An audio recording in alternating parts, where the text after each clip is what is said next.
Episode 1. In the beginning, we see a man who gets hit by a car and dies on the spot, but for some mysterious reason he later gets reincarnated as a sword in an alternate world. As he learns more about his new surroundings, he realizes that he can gain new powers and skills by slaying monsters around him. Therefore, he starts using this knowledge to his advantage and slowly becomes more powerful each day.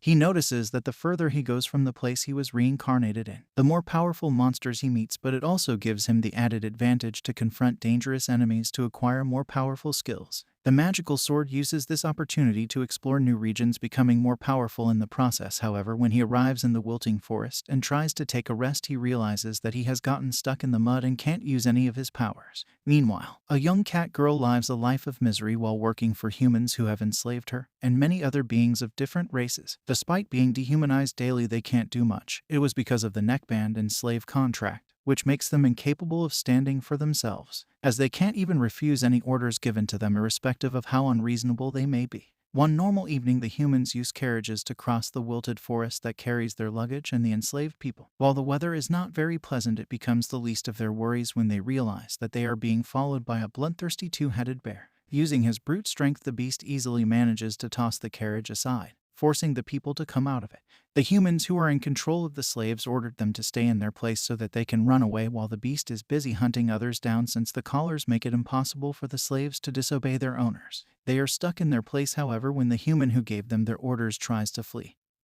He is caught in the carnage started by the two-headed bear. As the body of one of the slaves falls on him, he is unable to move on time and the beast just crushes him on the spot. After his death, the order he gave to his slaves becomes meaningless and the slaves are free to run for their lives. Unfortunately, it is too late for most of them, as the two-headed bear is too close and easily begins to kill them one after another. Luckily, the brave cat girl who had previously tried to take a stand for her people sees the magical sword stuck in the mud right in front of her. That's when she and the magical sword realize that they can communicate using telepathy. As soon as they are in contact, the sword encourages the cat girl to take him out of the mud and use him to fight back. Just when the two-headed beast almost gets close to her, the magical sword uses telepathy and tells her to jump back. Episode 2. The intelligent sword explains that the beast can evolve when they reach the maximum level of their abilities to become stronger. Fran's parents were part of the Black Cat tribe, which is known to have no example of anyone evolving in that tribe.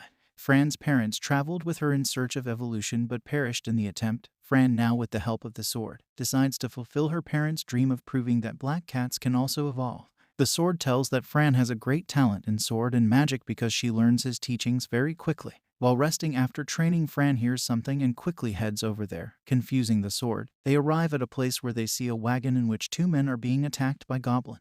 Fran kills several goblins, but one of them manages to escape and she saves the men. The two men, one of whom is a beautician and the other a human. The human thanks Fran for saving them and offers to take her to a nearby town called Alisa. Fran accepts his offer and the man says that Fran should be an F2 adventurer, to which she asks what he means. The man explains that monsters are ranked with threat levels from F rank to S rank and adventurers are also ranked according to that scale. Fran is excited to hear about adventurers and says she wants to be an adventurer. The beast traveling with them scoffs at Fran's statement, saying that it's a joke for a black cat to become an adventurer. Fran and the sword arrive at Alice's town. After thanking Randall, the man who gave them a ride, Fran walks down the street with the sword in her hands. Some adventurers scoff at the sight of a black cat with a sword. The sword uses the appraisal to check the attack power of the adventurer's weapons and realizes that the attack power of those weapons is higher than his own, which makes him depressed. Fran comforts him by telling him that he has a lot of skills. At the Adventurers Guild, Fran meets Nell, Guild's receptionist. Fran tells Nell that she wants to become an adventurer, to which Nell replies that she has to pass a test where she could get hurt. Fran says that she wants to try anyway. Nell takes Fran to another place where they meet Denadrant, a Oni who will test Fran's abilities. Fran fights Denadrant, at first only dodging his attacks. Then Fran decides to attack as well using her sword skills, while the sword uses magic, and they manage to defeat Denadrant, which shocks Nell, who says that she has never seen anyone use so many magic and sword moves at the same time. Later, Fran is taken to the Guildmaster's office, where she meets an elf named Clint, the Guildmaster of Alisa Town. Clint asks Fran about her abilities, but she refuses to talk about it. Clint tries to use appraisal on Fran but is blocked by the sword skill. Clint tells Fran that she has passed the test and can be an adventurer. Clint then takes Fran to another room where she must choose her class. She chooses the Sword Mage class and gets her Adventurers Guild card, which makes Fran happy. Afterward, Fran sells some of the monster materials that the sword collected to get money for food and lodging. Fran receives a lot of money, which sparks the greed of a group of ex-mercenaries who tell Fran that she had to do something illegal to get all those materials. Nell defends Fran and tells the group of adventurers that they should die, which angers the adventurers, and they try to attack Nell but are blocked by Fran. One of the adventurers insults the Black Cat tribe, angering Fran, who then cuts off the adventurer's legs. Fran then defeats the other adventurers in the group. Afterwards, Fran leaves the adventurers' building, unaware that a man has observed Fran's sword and guesses that Fran has an intelligent weapon. Episode 3. After leaving the Adventurers Guild, Fran and the teacher look for a weapon store to buy some armor for Fran. On the street, they meet a dwarf named Gazel who approaches Fran and invite her to his weapon store. The teacher uses appraisal on Gazel and realizes that he is a blacksmith. On the way, Gazel tells Fran that he saw her fighting skills at the guild and that's why he invited her to his store. At the Gazel store, Fran puts on the armor made by Gazel, and later as they talk, Gazel tells Fran that this is the first time he has seen an intelligent weapon. This causes Fran to turn away from Gazel and look at him suspiciously. Teacher wonders how Gazel knew about him since he has the ability to block appraisal. Gazel says that he used a skill known as Godsight to discover the teacher. Gazel also says that the teacher is a very powerful sword, but the teacher says that the weapons in his store have more attack power than him. Gazel says that the attack power of those weapons is strong, but their magical conductivity is not as good as teachers, and lets Fran use the teacher to cut a sword with more attack power than the teacher. Gazel says that the more magical power a sword is imbued with, the more attack power it will have.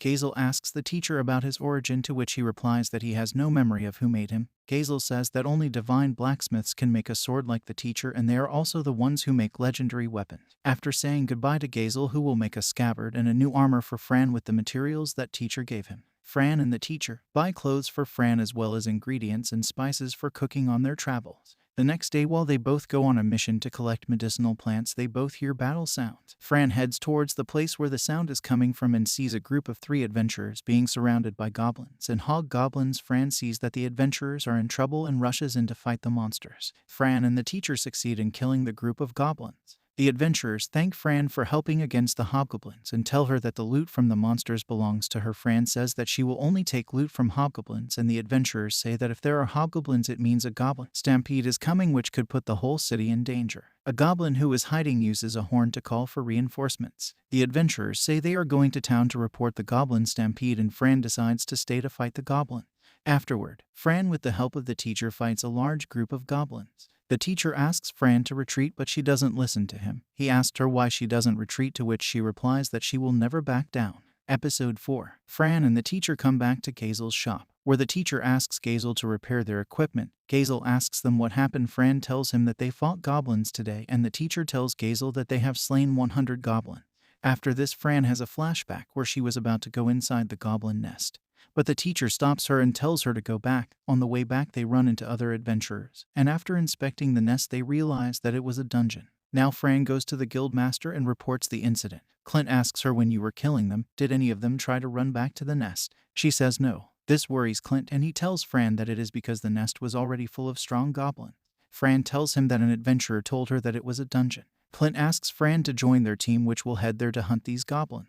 He also tells her that he will raise her rank after this. Then Fran asks Gazel about the dungeon, on which he answers that it was like a test from the god of chaos. In the dungeon, you will find many monsters and treasures. Then Fran meets up with Nell, who tells Fran that she was also an adventurer. Does she tell her about different gods, on which Fran asks her that is there any god of war? She says yes. She tells her that because of his greed for power, he went berserk, and all the other gods joined forces to kill him. The next day, everyone arrives at the entrance, and at that time Goblin starts to attack them. And that's all for today, guys. Stay tuned to get more new videos. Stay safe and keep watching.